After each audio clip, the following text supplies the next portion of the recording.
Hi all, എല്ലാവർക്കും സുഖമെന്ന് വിശ്വസിക്കുന്നു. ആദ്യം തന്നെ നിങ്ങൾ ആരേലും പഠിച്ച സ്കൂളിൽ പണിക്ക് പോയിട്ടുണ്ടോ?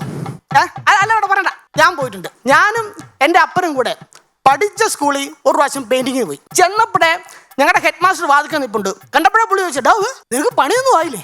പക്ഷേ ഞാൻ ഇവിടെ പണിക്ക് വന്നാ.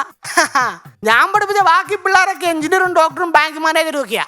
എന്നാ പിന്നെ അതിലൊരു ബാങ്ക് മാനേജറോട് സമയം കിട്ടുമ്പോൾ വന്ന് ഈ സ്കൂളൊന്ന് പെയിന്റ് അടിക്കാൻ പറയാൻ മേലായിരുന്നു എന്ന് എനിക്ക് മാഷിനോട് ചോദിക്കണമെന്നുണ്ടായിരുന്നു. എങ്കിലും ഞാൻ ഗുരുത്വമുള്ളവനായതുകൊണ്ടും പണ്ട് ഗുരുത്വാകർഷണ ബലം പഠിപ്പിച്ചപ്പോൾ മാഷിനെ തല്ലിയതോർത്തും ഞാനത് ചോദിച്ചില്ല. എന്നാലും മാഷിന്റെ ഈ ചോദ്യമാണ് കേരളത്തിന്റെ അങ്ങേയറ്റം തൊട്ട് ഇങ്ങേയറ്റം വരെ ഈ ടൈയും കെട്ടി ഇന്റർവ്യൂ എന്ന് പറഞ്ഞ് നടക്കാൻ എന്നെ പ്രേരിപ്പിച്ചത്.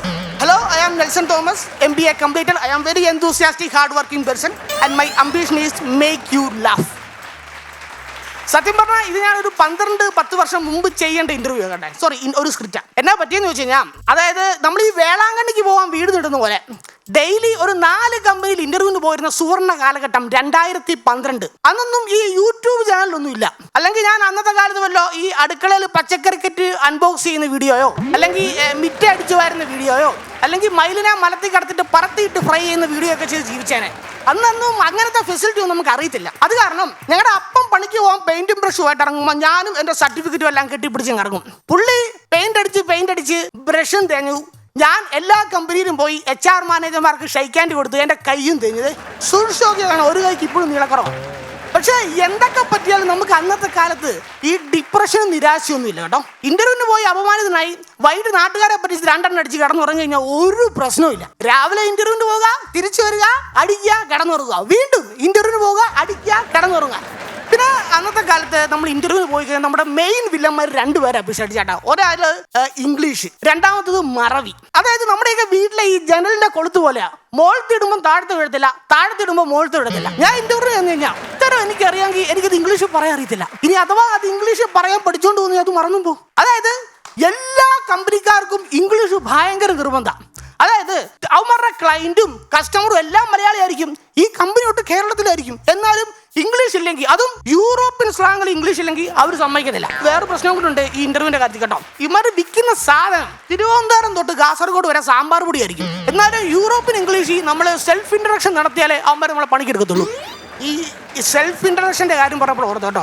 ഈ സെൽഫ് ഇൻട്രൊഡക്ഷൻ സെറ്റപ്പ് പറഞ്ഞ എങ്ങനെയാണെന്ന് വെച്ചാൽ, നമ്മൾ ഈ പഴയ മലയാളം പടത്തിലെ നായികനെ ബലാത്സംഗം ചെയ്യാൻ വില്ലൻ വരുന്നതിന് മുമ്പ് ശോഭേ ഞാനൊരു വികാര ജീവിയാണെന്ന് പറയുന്ന പോലെ നമ്മളവിടെ ചെന്നിട്ട് നമുക്ക് അറിയാൻ മേലാത്ത ഭാഷയിൽ നമ്മളെ അപമാനിക്കാൻ പോകുന്ന ആളുടെ മുന്നിൽ നിന്ന് ഒരു ഉളുപ്പില്ല നമ്മളെ പുകഴ്ത്തി പറയുന്ന ഒരു അത്ഭുത പ്രതിഭാസമാണ് ഈ സെൽഫ് ഇൻട്രൊഡക്ഷൻ.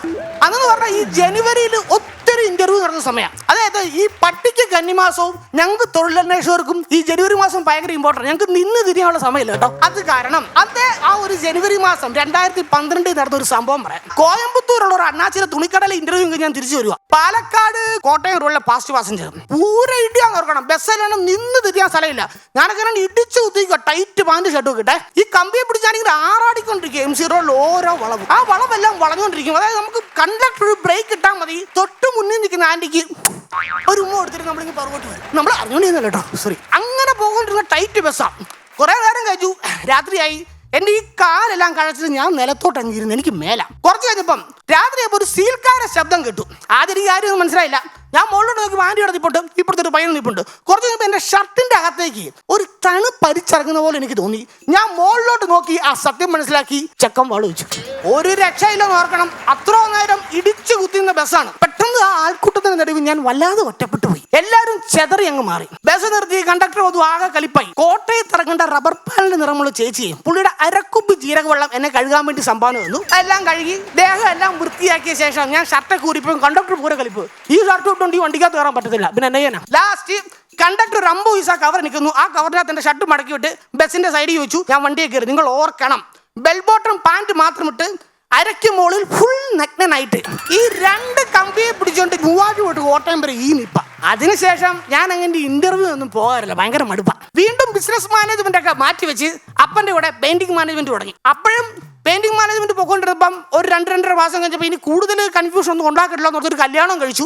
കല്യാണം എല്ലാം കഴിച്ചു 2 മാസം കഴിഞ്ഞപ്പം അതേ പഴയ മാഷിന്റെ വീട്ടിലെ പെയിന്റിംഗ് വന്നു. മാഷിന്റെ വീട്ടിൽ ചെന്നു ഒപ്പനായിട്ട്. ചെന്നവിടെ മാഷിന്റെ അടുത്ത് ചോദിച്ചു, കല്യാണം കഴിഞ്ഞിട്ട് 2-2.5 മാസമല്ലേ, പിള്ളേരൊന്നും ആയില്ലേ?